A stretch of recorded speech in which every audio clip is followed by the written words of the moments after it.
Então eu chamei hoje alguém para vir na aula. Aí ele perguntou qual que era o título. Minha vida parece uma montanha russa. Aí ele falou, então não vou na aula. Eu falei, por que não? Essa aula não é para mim. Montanha russa, ela desce e sobe. A minha vida só desce. É verdade? Espero que todos saiam daqui com essa mesma percepção. Esse título não corresponde à minha vida.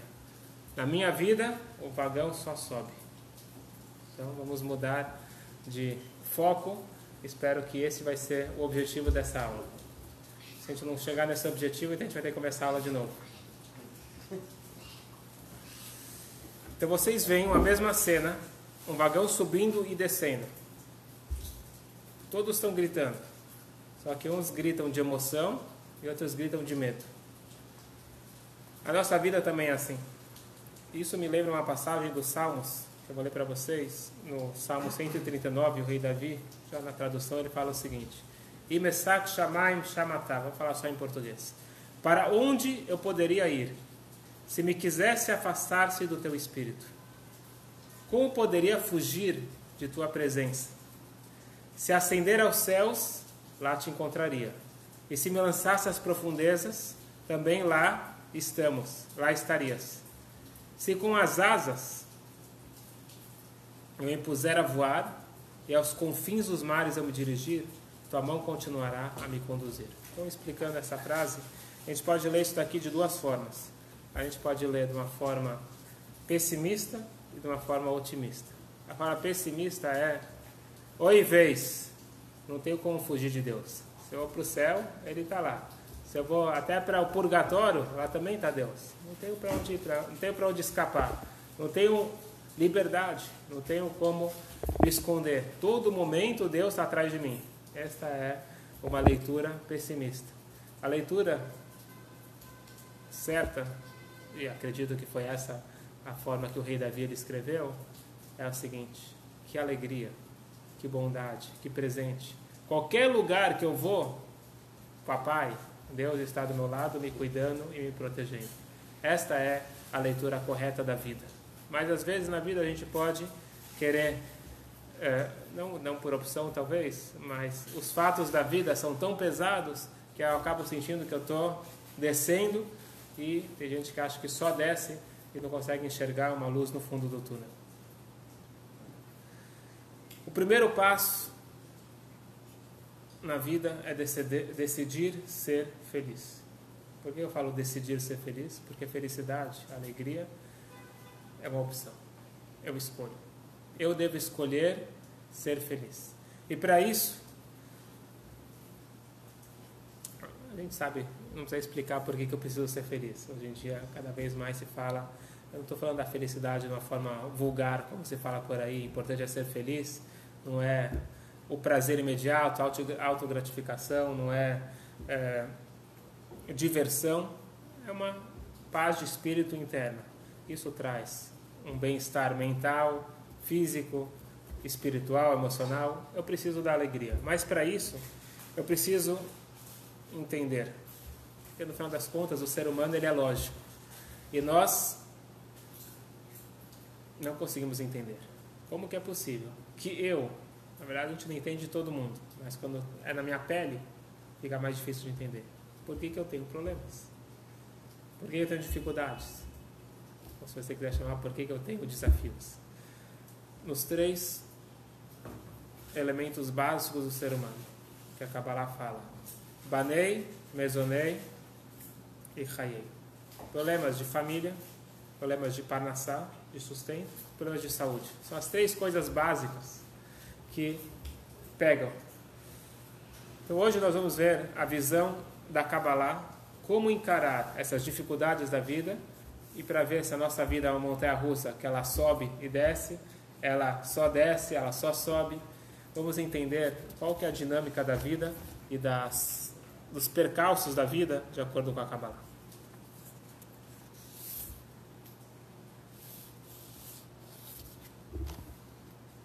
Vamos contar então 2 passagens do Talmud, 2 histórias do Talmud, e depois vamos analisar juntos essas passagens e ver como a gente pode trazer isso para a nossa vida. Primeira passagem. É uma história relativamente famosa, mas vamos ver no literal, dentro do Talmud, como que o Talmud ele conta essa história de Rabi Akiva. Eu vou traduzindo a história em aramaico, eu já vou falar em português. Contam sobre Rabi Akiva que uma vez ele estava viajando, ele levou o seu burro para poder carregar as poucas coisas que ele tinha. Um galo, para poder acordar ele assim que amanhecesse, para ele não poder perder tempo. Raiar do sol, ele já quer rezar, já quer estudar, quer aproveitar o dia. Até é dito no livro de lei judaica, no Shulchan Aruch, recomenda que a pessoa receba amanhã e não que amanhã receba a pessoa. Quer dizer, que você já esteja acordado quando nascer o sol. Hoje em dia, com a tecnologia, com a eletricidade, mudou um pouco a dinâmica das coisas. Mas antigamente as pessoas iam dormir um pouco depois do anoitecer, ficava talvez um pouquinho mais de estudo de Torá com uma vela, mas acordavam com o nascer do sol. E até hoje existe esse costume de rezar exatamente no nascer do sol, que é Vatiquim. Então tem algumas pessoas que ainda conseguem manter esse costume. Então o Rabi Akiva ele levava essa galinha para saber exatamente o horário certo de acordar, não tinha despertador, era o galo, a galinha, o despertador dele. E uma vela para ele poder estudar a Torá à noite. A viagem era longa, ele teve que parar numa cidade, não tem hotel, ele também não tinha dinheiro para hotel. Ele pediu parou numa casa, bateu, perguntou se ele poderia passar a noite lá. Não. Foi para outra casa? Não. Algo que nunca tinha acontecido. Ninguém quis hospedar, sabiam que ele era um grande sábio, não sabia quem era, mas de qualquer forma não quiseram receber ele em casa. O Rabi Akiva ele tinha uma frase, lembrem essa frase, a frase número 1 da noite de hoje. Kol ma de avit rachamana letav avit. Tudo que Deus faz é para o bem. Essa era a frase que ele costumava falar em qualquer situação. Ninguém quis deixar eu dormir, tá bom, não tem problema. Tudo é para o bem, eu não vou dormir na cidade, eu vou dormir lá na floresta. Ele foi lá para uma montanha perto da cidade e o que ele fez? Acendeu a sua vela à noite. Não existia Netflix, mesmo se existisse, não era isso que Rabi Akiva ia fazer à noite. Ia estudar a Torá com a vela. Passa um vento e apaga a vela. Ele não tinha mais como acender a vela. O que ele falou? Kol ma'adav drachamana letavav. Tudo que Deus faz é para o bem. Vem um animal e mata o galo. Não tem agora mais como acordar de manhã. Tudo que Deus faz é para o bem. Vem um outro animal, um leão, e mata o burro. Tudo que Deus faz é para o bem.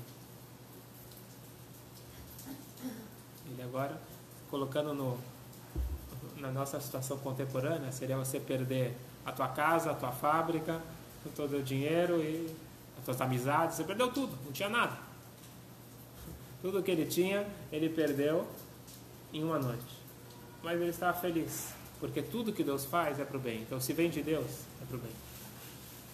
Na manhã, no meio da noite, ele escuta um barulho muito forte vindo da cidade, ele não entende o que é, mas na manhã seguinte, ele descobre que a cidade foi saqueada e todos foram mortos. Se ele estivesse na cidade, ele seria morto. E se ele estivesse no campo com a vela, ou com o burro, ou com o galo, ele também seria morto, porque eles fugiram passando pelo campo. Então ia ter o barulho dos animais, ou ia ter a vela que ia chamar a atenção, e aí ele percebeu que realmente a teoria dele estava certa, se comprovou correta. Tudo que Deus faz é para o bem, ele foi salvo. Essa é a história número 1. História número 2, depois a gente vai comparar as duas histórias. Essa história também consta no Talmud, com o professor de Rabi Akiva. O nome dele era Nahum, e o apelido dele era Nahum Ish Gamzu. Nahum, o homem, Gamzu. Por que Gamzu? Porque ele costumava falar Gamzu Letová. Tudo que acontecia na vida dele, ele falava, isso também é para o bem. Rabi Akiva falava, tudo que Deus faz é para o bem. Ele fala, isso também é para o bem. E daqui a pouco a gente vai entender a diferença entre os dois.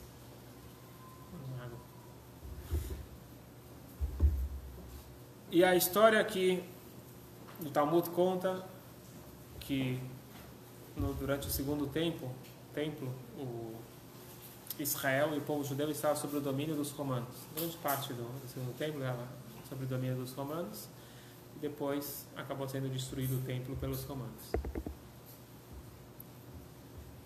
E você precisava de boas relações com César e de vez em quando eles mandavam um presente. Então eles queriam mandar um agrado para o César, só que ninguém tinha muita coragem de ir para falar com o César. Obrigado. Mesmo para dar um presente, não era uma situação segura você encontrar o César. Lembrar que os judeus existem, lembrar do povo judeu, não era uma coisa assim muito tranquila. Quem é que vai? Óbvio, Nahum e Gamzu. Esse é um homem que está acostumado com milagres. Nahum e Gamzu, tudo é para o bem, tudo é ótimo, não tem problema nenhum. O povo judeu quer que eu faça uma mitzvah, com todo prazer. Deram para ele uma caixa cheia de pedras preciosas, de pérolas. Esse é um presente para o César.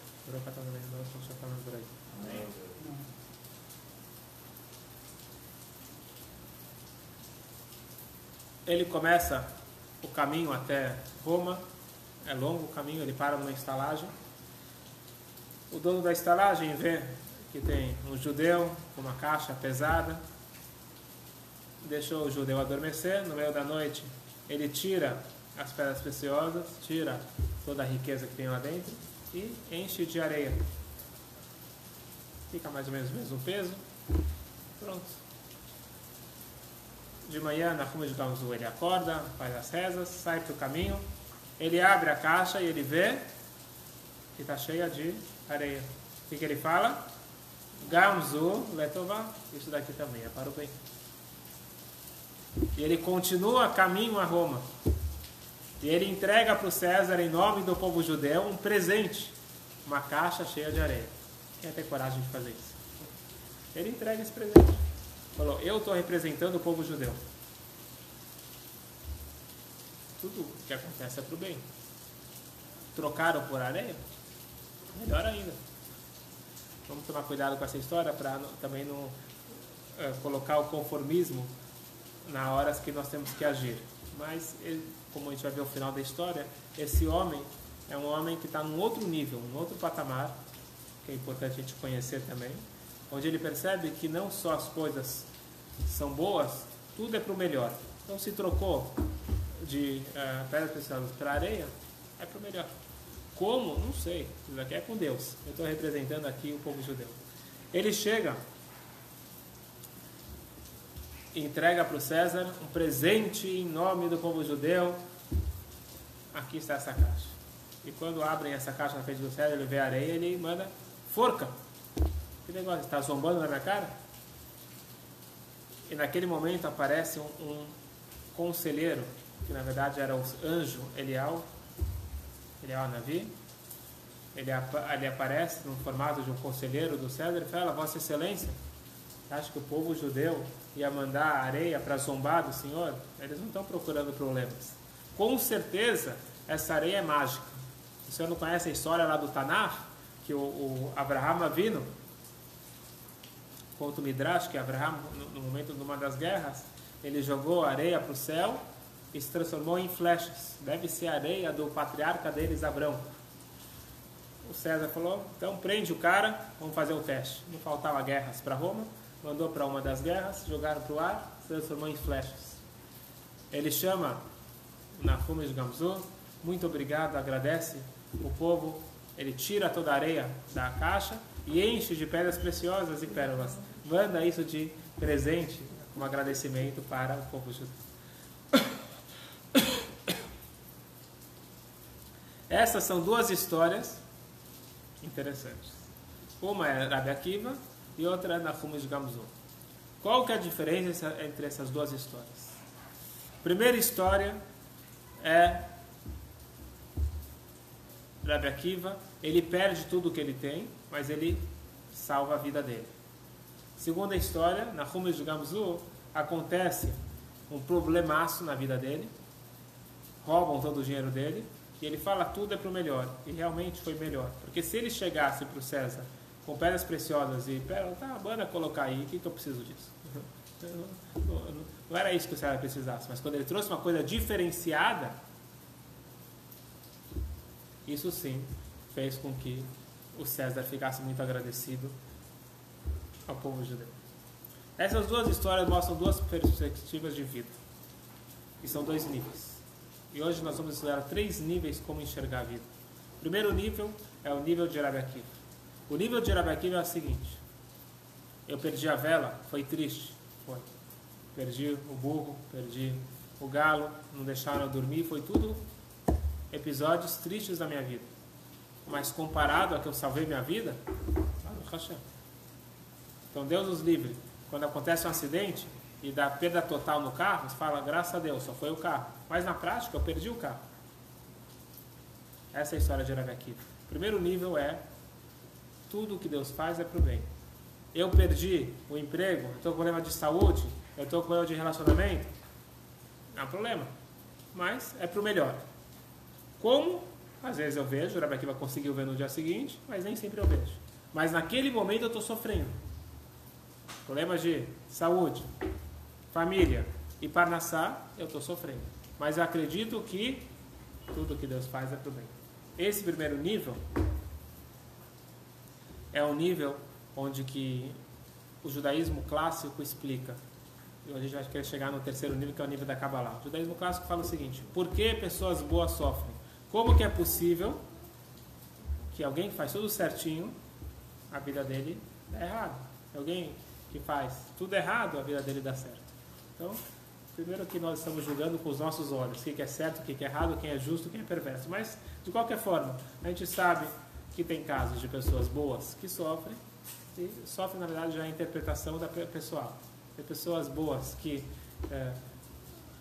têm problemas na vida, ou tem falta de brachot, e tem pessoas que a gente vê que faz tudo de errado, e aparentemente a vida deles está indo direitinho. Essa grande pergunta de Moshe Rabbeinu. Moisés, ele fala para Deus, eu não entendo. Qual é a lógica? E Deus fala para ele, a pergunta é boa, mas você não vai entender a resposta. Então não pergunta mais. Em outras palavras, Deus falou, tem validade a sua pergunta, mas você não vai entender. O ser humano não vai entender o mistério da vida. Então, como que a gente explica isso de alguma forma? Então, a explicação clássica judaica que o Daniel estudou no Kiruv é a seguinte, que é melhor você sofrer nesse mundo do que sofrer no mundo vindouro. Essa é a resposta clássica, não é? Você aprendeu? Essa resposta, ela ajuda, mas não conforta, porque é a história de Rabi Akiva. Tá bom, é melhor sofrer pouco para não sofrer muito, mas na prática, eu estou sofrendo. Então, não vem falar para mim para ficar feliz, eu estou sofrendo. Isso, é melhor sofrer. O que você está argumentando é que é melhor sofrer muito, com certeza, do que pouco, com certeza, do que ter a possibilidade de sofrer muito. Você tem certeza que vai sofrer muito. Verdade. Muito bom. Então, o próprio fato de falar do futuro também é uma coisa longe. Tem um conceito no Talmud que fala o seguinte, se você quer mentir, eu falo de algo de outro país, porque ninguém tem como comprovar. Hoje em dia tem como, mas na época você não tem como comprovar, então você, em outras palavras, uma coisa distante não é minha realidade. Então você fala do paraíso, eu não sei o que vai acontecer no paraíso. Eu sei que agora eu estou com problema. Agora eu tenho como pagar as contas, agora eu estou com problema de saúde, agora eu estou com problema de família. Então essa primeira explicação, não estou falando que não é válida, é uma explicação judaica válida. É melhor sofrer pouco do que sofrer muito. Então, estou fazendo um bom investimento. Mas na prática, não me consola, não me resolve. Uma segunda explicação seria a seguinte. Mesmo que eu faça muitas coisas boas, tem coisas que eu pisei na bola.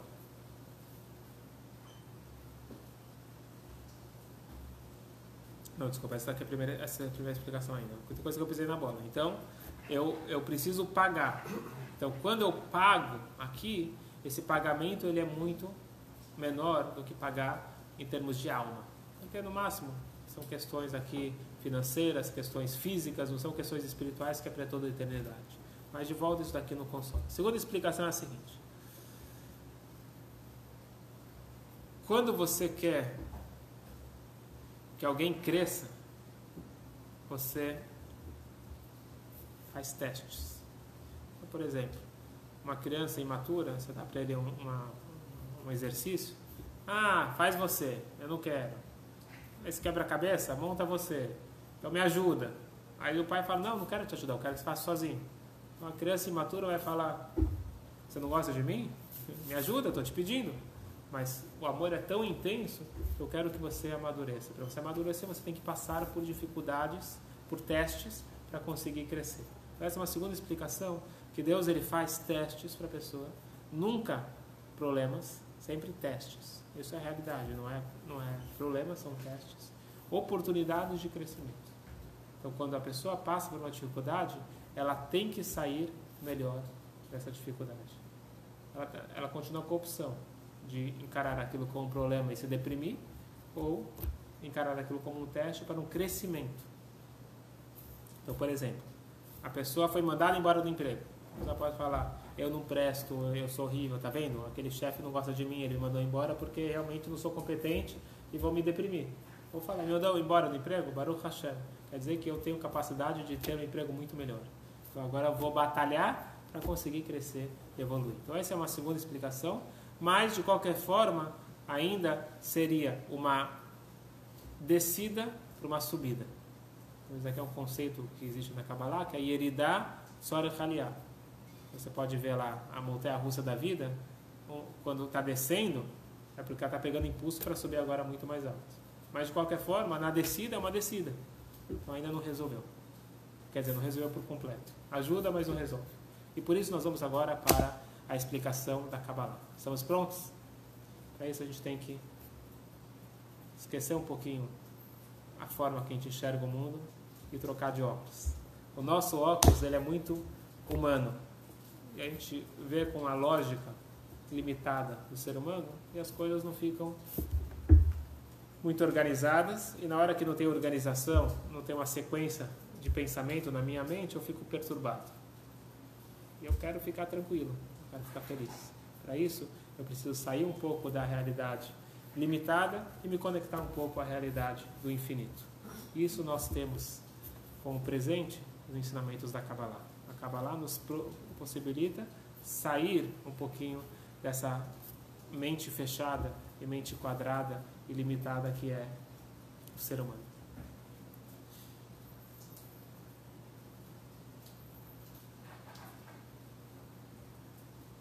Trazendo para a ideia da montanha-russa, que foi a inspiração, então a vida não é de altos e baixos. A pessoa fala que na minha vida tem altos e baixos. Não é que na minha vida tem altos e baixos. A vida é feita de altos e baixos. A dinâmica da vida, ela é de altos e baixos. E aqui vai ter uma coisa muito interessante. Existe um conceito que a Kabbalah explica sobre a criação do mundo e a criação de novas coisas. Nós não sabemos direito o que significa criação. Nós estamos acostumados com objetos que nós vemos. E essa é a nossa ideia sobre algo novo. Então, você pede para o marceneiro fazer um armário. Então, agora eu tenho um armário novo na minha casa. O marceneiro não fez o armário. Ele não criou o armário. Ele transformou uma madeira bruta em madeira cortada e montada. Ele montou um armário. Ele não criou o armário. E se o marceneiro morrer, o armário continua lá. Não tem mais nada a ver depois com o armário. O marceneiro fez o armário com o armário. E muita gente enxerga o mundo dessa forma também. E por isso que ele acha que o mundo é um caos. A minha vida virou um caos. Porque Deus criou o mundo. Mesmo que eu acredito que Deus criou o mundo, acredito que Deus criou o mundo, agora ele está aposentado. Agora ele é o gerente geral, ele está lá na sua sala com ar-condicionado, com todas as câmeras do mundo, enxergando tudo o que está acontecendo, certo? Se você quiser entender um pouquinho como funciona a visão celestial, então você vai lá no centro de operações e você vê que você consegue ver a cidade toda pelas câmeras. Então, se o ser humano consegue ver a cidade toda, imagina Deus, que é o Criador, ele consegue enxergar tudo, mas ele está apenas olhando. E a pessoa, quando está com problema, ela também tem baixa autoestima e fala, você acha que Deus está ocupado comigo, preocupado com o meu detalhe da minha vida. Deus está cuidando agora dos grandes impérios, dos grandes países. Ele não está preocupado com eu. Quem sou eu? Isso é um sentimento de baixa autoestima, um sentimento falso, um sentimento que não é verdadeiro. Deus está a cada instante, não só preocupado, Deus está a cada instante criando eu e todos os detalhes da minha vida. Portanto, a vida não pode ser um problema, porque se tudo que Deus faz é para o bem, e Deus faz tudo, e Deus está criando a cada instante, então não existe como algo não estar perfeitamente orquestrado por Deus. E o ideal é a gente chegar para o segundo nível, que é o que a Kabbalah quer falar, não só que é para o bem, é para o melhor.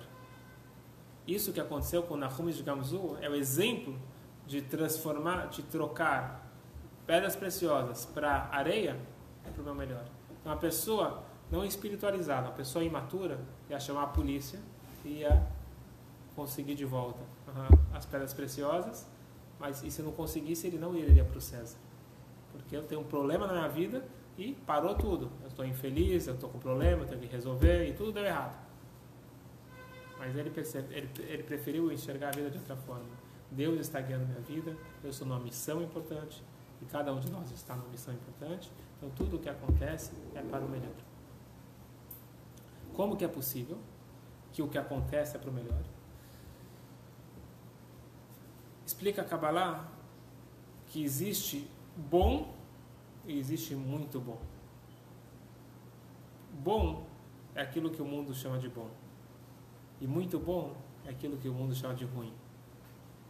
Então, as coisas reveladas é o bom, é o bem fraco.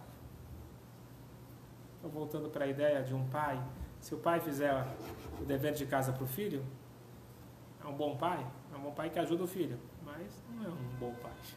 O pai excelente é aquele que não ajuda o filho, aquele que incentiva o filho a crescer. Hashem, ele, para aquele que ele ama, ele coloca o muito bom. E o muito bom nem sempre é interpretado da forma correta.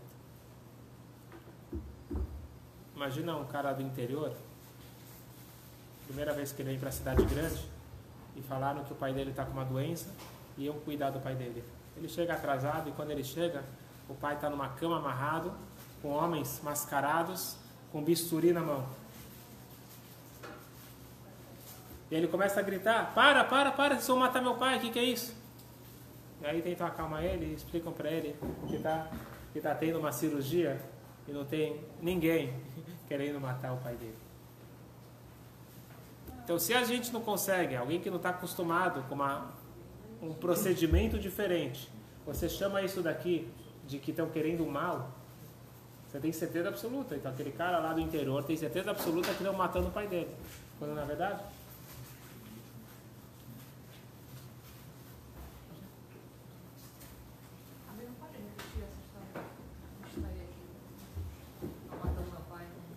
não, imagina alguém do interior, ele entra num hospital e vê uma cirurgia, mas na cabeça dele estão matando o pai dele, porque ele nunca viu uma cirurgia antes. Então, o procedimento humano, que é corriqueiro, mas para alguém que não está acostumado, de repente se torna uma coisa negativa. Então, como a gente quer entender Deus, então a gente tem certeza absoluta, então o cara que está vendo a faca, tem certeza absoluta que é uma coisa negativa. Quando explicam para ele, talvez ele vai entender ou talvez não vai entender. Agora, o procedimento que Deus, ele age com o mundo, então eu tenho certeza absoluta que aquilo é negativo. Como eu posso ter certeza absoluta? Quem sou eu para entender os caminhos de Deus? Então a Kabbalah fala, saiba que tudo que Deus faz é para o melhor. Não existe nada, mais nada, nada no mundo que é ruim. Porque não existe nada no mundo que não é obra divina. Não existe nada no mundo que não é controlado por Deus a cada instante, a cada momento da minha vida.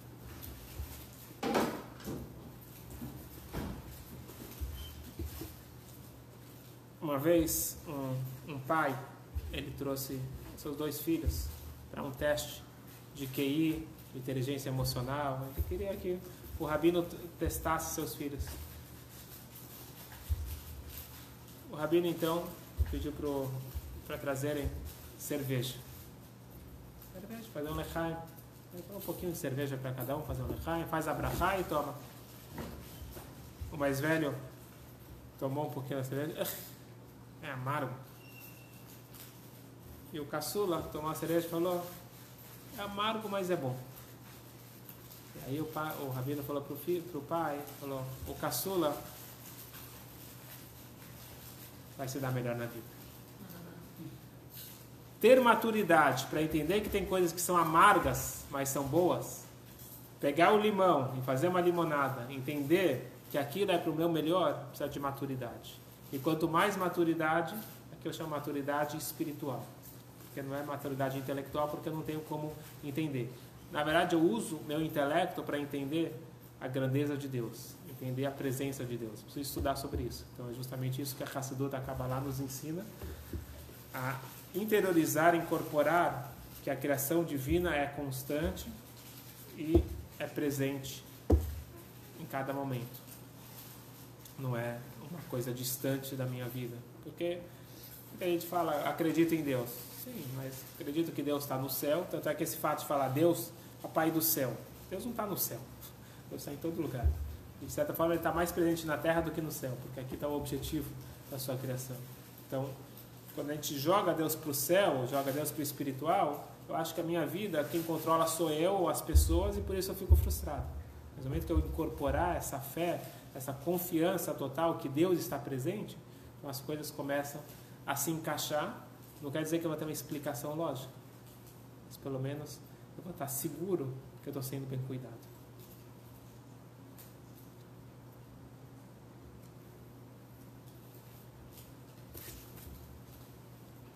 E por isso é dito, Ashrei Agever,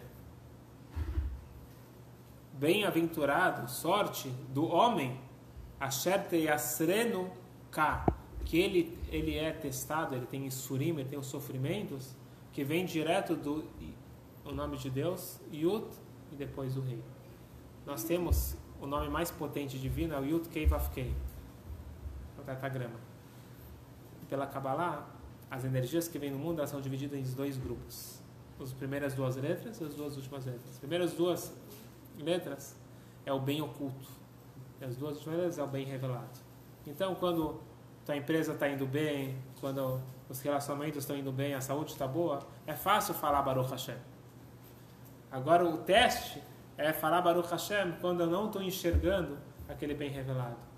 Mas quando eu consigo ter a maturidade, ou a fé, a convicção, a conexão, qualquer palavra que você quiser, mas você se mantém firme e não entende, mas agradece, e não quer dizer que você não tem que pedir para melhorar, pelo contrário, tem que pedir para melhorar. Mas você não se abala a ponto de se deprimir, pelo contrário, você sabe que Deus está com você, essa pessoa é prometido que ela vai merecer ver Deus revelado como Mashiach. Hoje, quando você olha para o céu ao meio-dia e olha o sol, o que você vê? Preto. Tenta olhar para o sol do meio-dia, você vai ficar preto, não vai ver nada. E esta é a explicação da Kabbalah. Quando está preto nos teus olhos, é porque o sol está muito intenso. A energia, a luz está muito forte.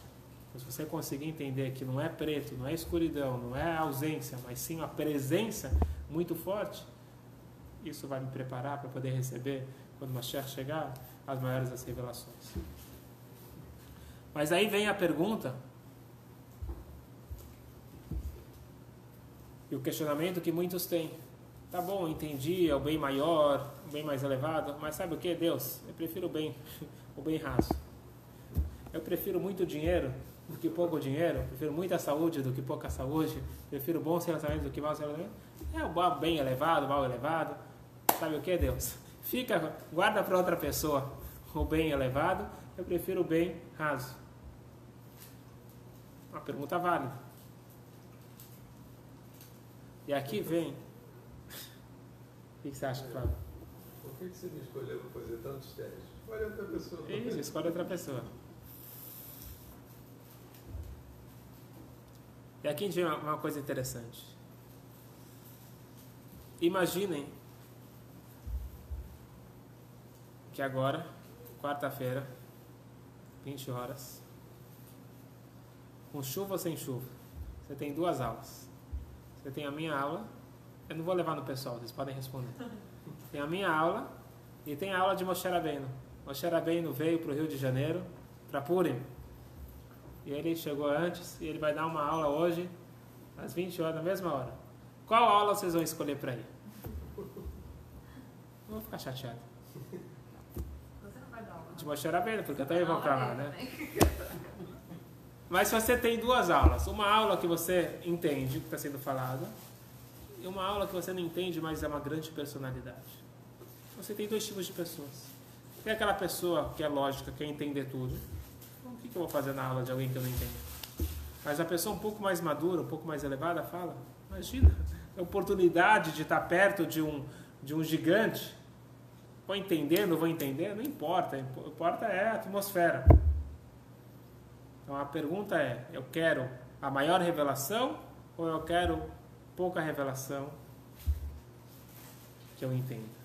No final das contas, todo mundo quer a maior revelação. Então pode ser que naquele momento de dificuldade, eu vou falar, eu não quero. E para isso, eu preciso, e se eu falo que eu não quero, é porque eu preciso um pouco de refinamento de caráter. A explicação é a seguinte, é dito que para conseguir captar isso aqui é a mística judaica, para conseguir captar isso, precisa ter dom. Dizem nossos sábios que aquele que tem dom para arte, para música, ele tem dom para mística. O que quer dizer ter dom para arte, dom para música? Uma pessoa que não entende de música, ele escutou uma vez a música, 2 vezes, falou, já escutei essa, passa a próxima. Ele vê um quadro bonito, tira foto e pronto, vai embora. Agora alguém que tem dom para arte, ele pode esquecer tudo e ficar lá horas lá apreciando os detalhes. Alguém que tem dom para música, ele fica vendo todos os detalhes e sobe e desce, ele fica prestando atenção, inclusive para o silêncio da música. Então isso é ter dom para você entrar e penetrar em algo e até você esquece de comer, esquece da tua vida porque você agora penetrou naquilo. Para você ter dom para a mística judaica, conseguir penetrar na visão divina das coisas, conseguir esquecer um pouquinho a sua realidade, entrar numa realidade, numa perspectiva divina, você precisa ter uma evolução. E se você tem essa evolução, aqui vem o final feliz. Se você tem essa evolução e consegue captar e consegue viver a sua vida nesse nível de Nahum e Gamzu, nível de acreditar que tudo é para o melhor, você realmente atrai as coisas melhores para a sua vida. Tem uma história incrível de um homem, ele é israelense, mas ele morou 5 anos em São Paulo. E depois de 5 anos, ele estava voltando para Israel e ele voltou via Nova York. Ele era um Hassid Gur é uma linha hassídica, mas ele tinha muito respeito pelo Rebbe de Lubavitch. Então ele passou pelo Rebbe de Lubavitch e bem quando ele estava lá em Crown Heights, no bairro do Rebbe, o telefone toca. Naquela época não tinha celular ainda, o telefone toca no meio da noite, onde ele estava hospedado. Era o irmão dele ligando de Israel. Falou para ele que ele estava com as notícias mais terríveis que tinha. O pai tinha acabado de ter um ataque cardíaco severo e a condição era muito séria e crítica. Em outras palavras, tá muito, muito sério. Ele ficou desesperado, pensou, vou correr para o aeroporto, pegar um avião, mas depois ele teve um segundo pensamento. Calma aí, eu estou aqui do lado do Rebbe, eu vou pegar e escrever uma carta, eu tinha uma brachá para o Rebbe. E ele estava temendo o pior, estava muito mal, e ele com a mão tremendo, ele escreve para o Rebbe, ele falou, Rebbe, não sei o que pensar. Minha situação, tipo, ele é muito ligado ao pai dele, tá muito abalado. E ele, com com o coração assim na mão, ele vai até o secretário do Rebbe, entrega a carta, e o Rebbe recebia as pessoas durante a noite, 3 vezes por semana, ficava de madrugada toda. Então ele entregou a carta para o secretário e ficou do lado de fora com o livro de Salmos, rezando, chorando. Falou: mestre do universo, por quê? Por quê? Questionando Deus. Passou alguns minutos, o secretário, entre uma pessoa e outra que entrou, o secretário levou a nota dele, a carta dele, e o Rebbe pegou a carta dele, circulou, ele riscou essa frase que ele escreveu: eu não sei o que pensar, as últimas palavras da carta dele, falou: incrível. É bem sabido o que nossos sábios falam numa situação igual a essa. Tracht gut, wird sein gut. Pense positivo e vai ser positivo. Imediatamente, quando ele recebeu aquela mensagem do Rebbe, ele mudou de um extremo para o outro. Ele agora tinha otimismo, agora ele tinha esperança, tinha certeza que tudo ia dar certo. E ele tirou todos aqueles pensamentos depressivos da cabeça dele. Ele estava pálido, a cor voltou para a cara dele, e ele abriu de novo o livro dos Salmos, e agora ele leu os Salmos com toda a fé e toda a alegria possível.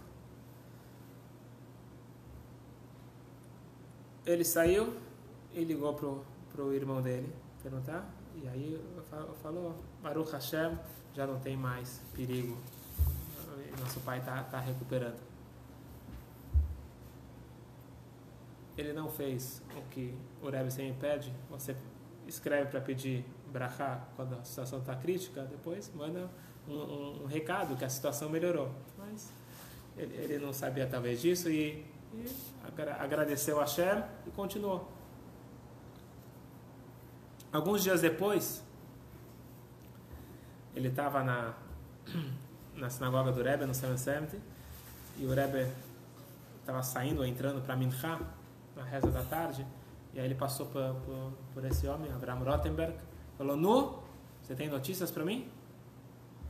Ele falou: sim, eu falei com a minha família, e Baruch Hashem, meu pai está melhorando. Quando começou a melhorar? Perguntou o Rebbe.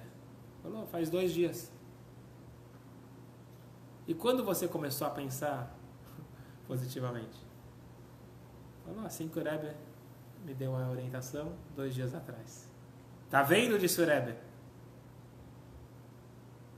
Que você não precisa mais saber de problemas na sua vida. Uma frase em Yiddish, que você não precisa mais saber de problemas na sua vida. Mas lembre sempre que a solução é pensar positivo. Pense positivo e vai ser positivo. Tracht gut, wird sein gut. E o pai dele viveu mais de 17 anos e ainda teve a chance de ir visitar pessoalmente o Rebbe para agradecer. Então nós podemos escolher a nossa vida ser igual ao Rabbi Akiva ou igual ao Nahum Gamzu. Os dois são bons, só que o segundo é melhor. Reclamar da vida é quando eu estou com a informação errada. Eu estou vendo a vida como problemas.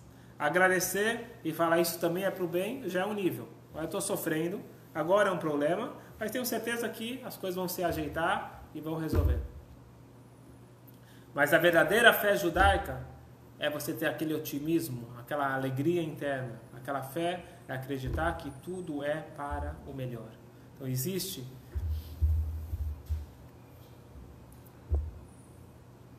a visão humana, existe a visão divina. E a Kabbalah nos dá esse presente de usar o óculos divino quando quiser. É só a gente se esforçar um pouquinho, entrar um pouquinho numa realidade mais espiritualizada. Isso não acontece sozinho, né? Falar assim: bom, vira a cabeça. Não tem um botão para você apertar, mas existe um método. O método é: se aproxime da consciência divina através do estudo. Então é o estudo que vai me dar uma nova diretriz. Então se eu quero aprender uma coisa nova, eu tenho que estudar. Então se eu quero incorporar algo que não é tão fácil de incorporar, algo não é tão fácil por um lado, pela mente humana, pelo corpo não é tão fácil, mas pela alma, esta é a nossa essência. Então nós precisamos tirar um pouquinho da barreira do corpo físico, do ego, e se conectar a algo um pouco mais forte. Na hora que a gente se conecta a isso, vai apenas sair essa alegria de essência. Nós vamos conseguir revelar aquilo que realmente nós temos e nós sentimos. Então o que acontece? Quando eu tenho todos os motivos para uma depressão, porque depressão é o mal do século. Depressão é o mal do século, porque nós estamos cada vez mais egoístas, egocêntricos. Tudo iPhone, é tudo I. Então, nós estamos numa geração que nos coloca no centro do mundo e tudo tem que estar servindo ao nosso favor. Nós não temos paciência para esperar por nada e não temos paciência para a evolução. Nós temos que nos livrar um pouquinho dessa camada externa que não é a nossa essência e a entender que se eu já caí na depressão, também é bom. Já aconteceu? É bom. Mas vou usar a depressão ao meu favor. Como eu uso a depressão ao meu favor? A depressão abaixa meu ego. E na hora que abaixar meu ego, é um bom momento para eu começar agora a crescer de volta e me tornar uma nova pessoa com menos ego. E por isso que a Kabbalah fala, eu comecei a falar sobre isso, que entre uma entidade, para virar uma nova entidade, tem que ter uma quebra. Para uma semente florescer, ela tem que se decompor na terra. Assim que funciona a energia do mundo. Para eu sair de algo que está moldado e virar uma nova pessoa, eu preciso de uma quebra. As pessoas, em geral, olham isso daqui como uma crítica. Ah, sabe por que esse cara ficou religioso? Porque ele perdeu o pai dele. Então, eu não vejo isso como uma crítica. Eu vejo isso como uma esperteza. Todos nós temos momentos de quebra. Em todas as áreas importantes da vida. Tem aqueles que aproveitam a quebra para repensar a vida, refletir. Tem aqueles que deixam passar o momento. Então, alguém que perdeu um ente querido, ele tem a oportunidade de repensar a vida, e ele viu que ele não está aqui nessa vida só para atender os seus interesses. Ele tem uma missão, ele tem algo a ser feito, existe mitzvot, então é uma pessoa esperta. Então, toda pessoa que muda e aproveita aqueles momentos de quebra, ele entende que Deus está conduzindo aquilo para você dar... É Lupe que fala na montanha-russa? Então, para você poder se divertir, então faz parte. Para você poder subir, tem que descer. Então, o ritmo da vida é justamente esse. Então, não é que na vida tem altos e baixos. A vida é feita de altos e baixos. Então, a vida é uma montanha-russa. Mas não tem nada de negativo. Porque cada descida é apenas um impulso para uma subida muito maior. A gente peça para Hashem que a gente possa ter somente o bem revelado, o bem mais forte que seja, mas seja um bem revelado, Betov, Anirev, Anigle, que seja o bom visível, Lemata Masrat Fahim, aqui nesse mundo físico, para todos nós. Que assim seja. Amém.